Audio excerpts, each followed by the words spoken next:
ایک ایسی सरजमीन जिसने इंसान की सोच को बदल दिया, जिसने दुनिया की कदीम तारीख को रकम किया और आज भी अपने राज, अपनी कहानियां और अपने मोजज़ात से इंसान को हैरान कर रही है। मिस्र, शुमाली अफ्रीका की वो धरती जो सहरा और नील के पानी के संगम से जुड़ी हुई है। ये जमीन जिसे लोग सिर्फ रीत समझते हैं, हकीकत में तहजीब का गहवारा रही है। शुमाल में बहरा रूम, मशरिक में बहरा अहमर, मगरब में लीबिया, जनूब में सूडान और बीच में बहता हुआ नील। ये दरिया नहीं, मिस्र की रूह है, जिंदगी है, तकदीर है। नील के किनारे बसने वाले कदीम मिस्री लोग जानते थे कि ये दरिया उनकी जमीन का मरकज है।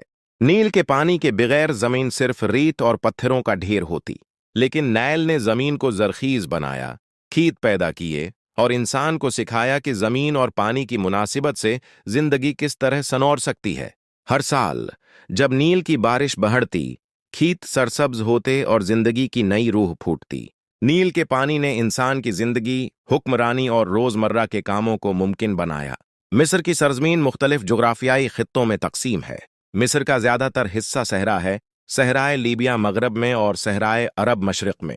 ये सहरा अपनी खामोशी और रीत के टीलों के साथ एक अलग दुनिया दिखाता है, लेकिन नील के किनारे जो वादियां बनती हैं वो जिंदगी से भरी हुई हैं। ये सरसब्ज वादियां जो नील की बानहों में फैलती हैं, जमीन को सोने की तरह कीमती बना देती हैं। नील न सिर्फ ज़राअत के लिए अहम था, बल्कि तिजारती रास्ते भी फराहम करता था। कदीम मिस्री लोग कश्तियों पर सवार होकर सामान एक जगह से दूसरी जगह मुंतकिल करते थे। नील की लहरें तिजारत और राबिता कारी का जरिया थीं। इसी वजह से मिस्र की तहजीब हमेशा मजबूत और मरबूत रही। कदीम मिस्र के लोग सहरा को खतरा समझते थे, लेकिन नील को जिंदगी का तहफा। उनके नजदीक नील सिर्फ पानी नहीं, बल्कि एक खुदा की नियामत था, एक तहफा जो हर साल जिंदगी लौटाता।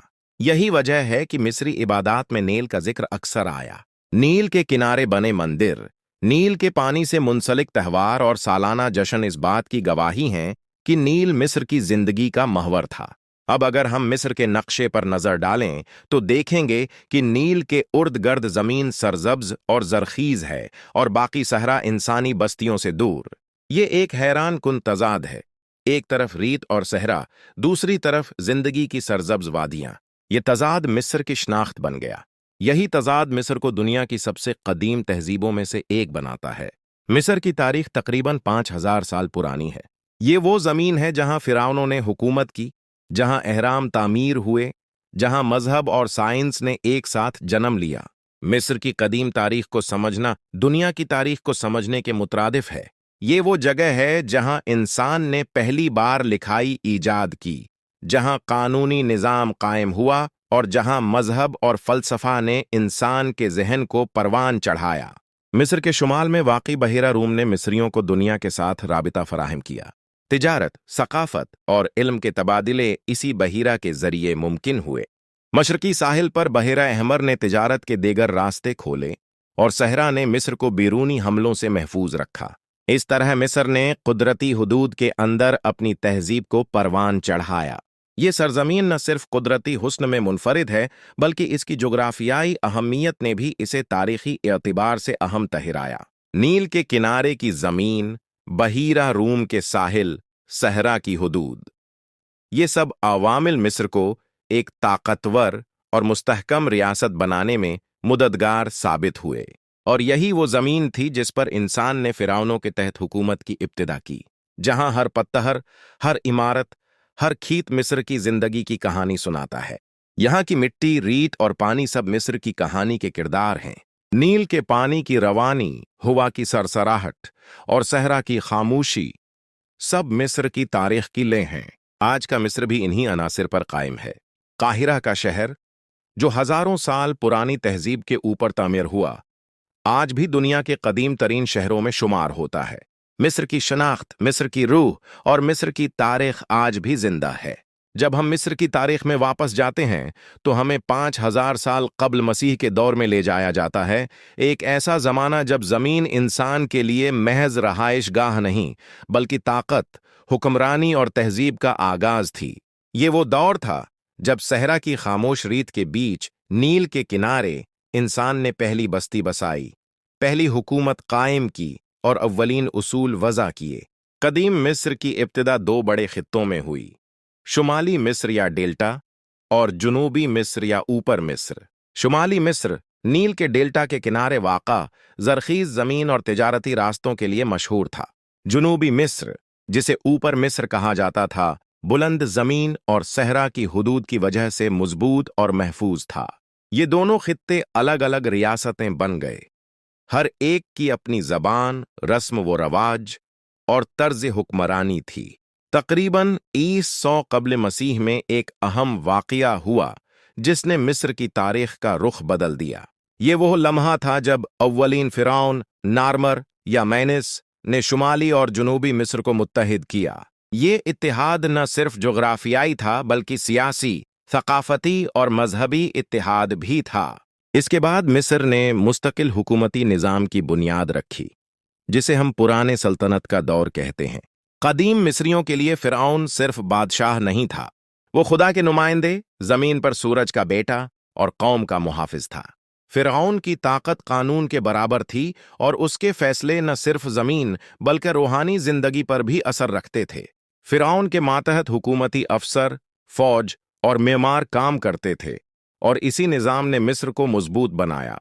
इस दौर में इंसान ने पहला लिखाई निज़ाम ईजाद किया। ये थी हायरोग्लिफ, तस्वीरी ज़बान जिसमें हर निशान, हर शक्ल एक मानी रखती थी।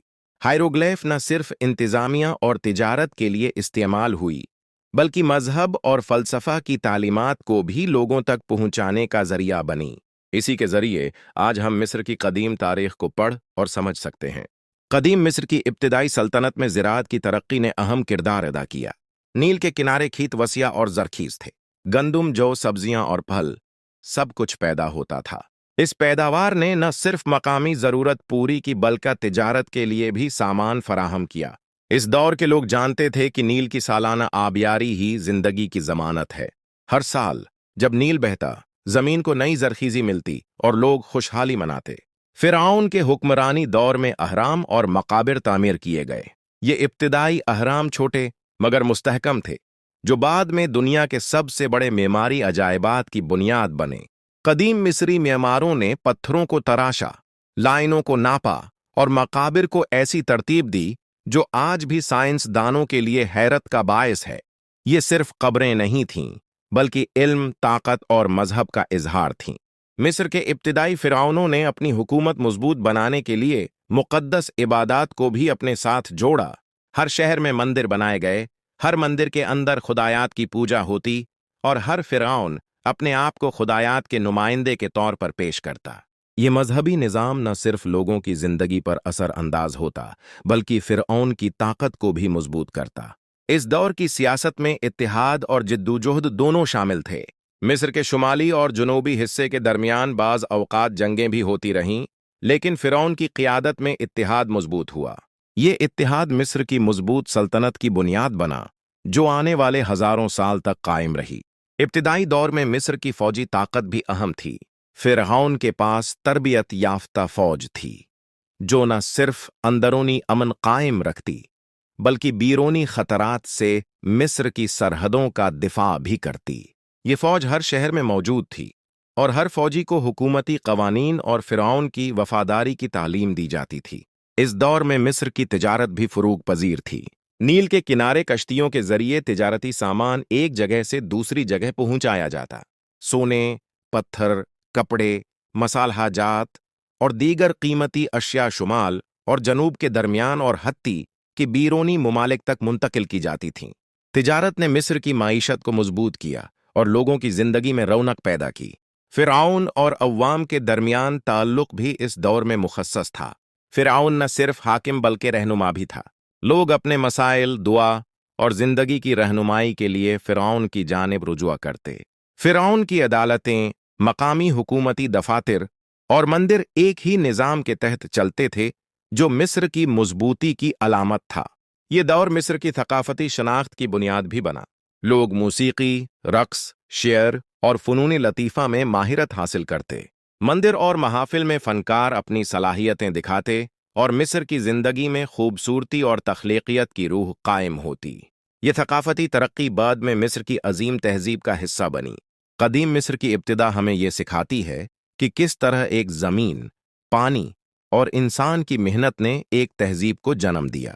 یہ وہ دور تھا جب انسان نے اپنی عقل، محنت اور ایمان سے قدرتی عناصر کو قابو کیا اور زندگی کو ایک منظم، خوبصورت اور مستحکم شکل دی۔ یہاں ختم نہیں ہوتا۔ مصر کی کہانی اب اور بھی دلچسپ اور حیرت انگیز ہو جاتی ہے۔